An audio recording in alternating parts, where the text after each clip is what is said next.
आजोबा, हां. आज यांना एक तुमच्या वेळेसचा सत्यप्रसंग सांगा.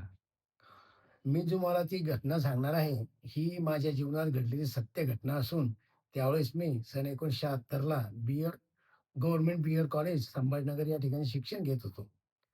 त्याच वेळेला माझी सर्वात लहान बहीण हिला धनुर्वात झाला आणि त्यामुळं तिला माझ्या मोठ्या भावानं आणि आईनं गव्हर्नमेंट हॉस्पिटल संभाजीनगर या ठिकाणी ॲडमिट केलं.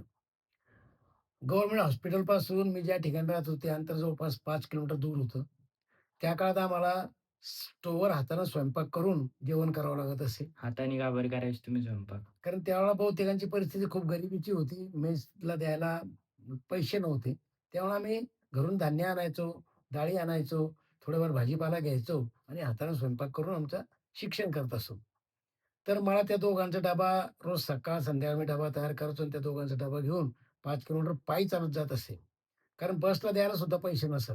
तर आज सतत मी 12 दिवस केलं. 12 दिवस ती घाटीत ॲडमिट राहिली. परंतु त्या ठिकाणी तिचं दुःखद निधन झालं. दुःखद निधन झाल्यानंतर मी जेव्हा घाटीत पोहोचलो, त्यावेळेला माझी आई त्यांनी त्या रूममधले लाईट बंद करून टाकले होते आणि माझी आई व्हरांड्यात बसली होती. माझी आईने जेव्हा मला पाहिलं समोरून येताना, त्यावेळेला ती रडायला सुरू सुरू केली आणि माझ्या गळ्यात पडून रडू लागली. मग तिला धीर दिला. नंतर माझा एक मावस भाऊ त्या ठिकाणी एम-बी-बी-एस करत होता. त्याला भेटलो. तो तिथं थांबला.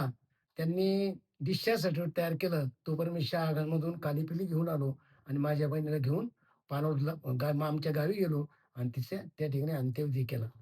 अच्छा.